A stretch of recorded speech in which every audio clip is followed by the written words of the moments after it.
Les secrets d'histoire ne sont pas réservés qu'à Stéphane Bern.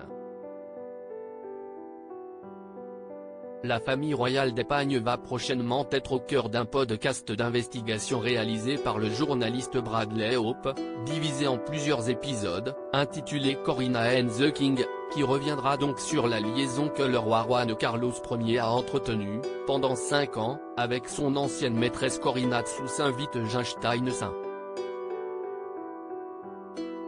Dans ces séquences vocales, nous apprendrons, donc, comme le relève le journal The Times, que le souverain ibérique est l'un des plus grands séducteurs du monde de la royauté. Voilà qui promet de savoureuses révélations. Femme d'affaires danoise, ancienne épouse du prince Casimir Tsusinvite-Junstein-Saint, Corina a accepté de prêter sa voix au podcast et d'apporter sa version des faits. Selon elle, sa relation avec le roi Juan Carlos Ier aurait débuté en 2004. Il aurait été séduit par son comportement, lors d'un dîner organisé chez le duc de Westminster dans le sud de l'Espagne, puisqu'elle aurait brisé le protocole en se levant de table avant que le roi n'ait terminé son assiette.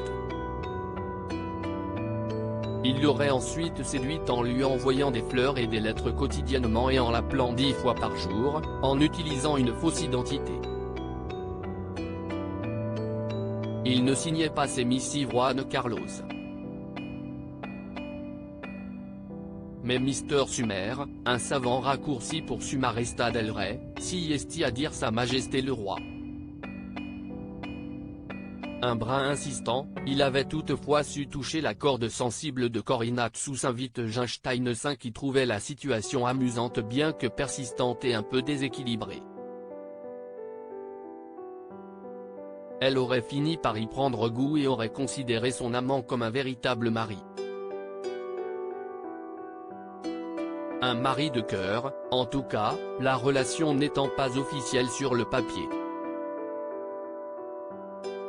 Le podcast Corina and the King reviendra sur les débuts de cette relation extra-conjugale et la manière dont elle a poussé le roi Juan Carlos Ier d'Espagne à abdiquer en 2014. Certains épisodes aborderont également la somme conséquente qu'il avait versée à sa maîtresse, étant soupçonné au passage de blanchiment d'argent. La sortie du podcast, prévue pour la semaine prochaine, coïncide étrangement avec le procès qui oppose aujourd'hui Corina à son ancien partenaire, puisqu'elle l'accuse désormais de harcèlement et de surveillance illégale.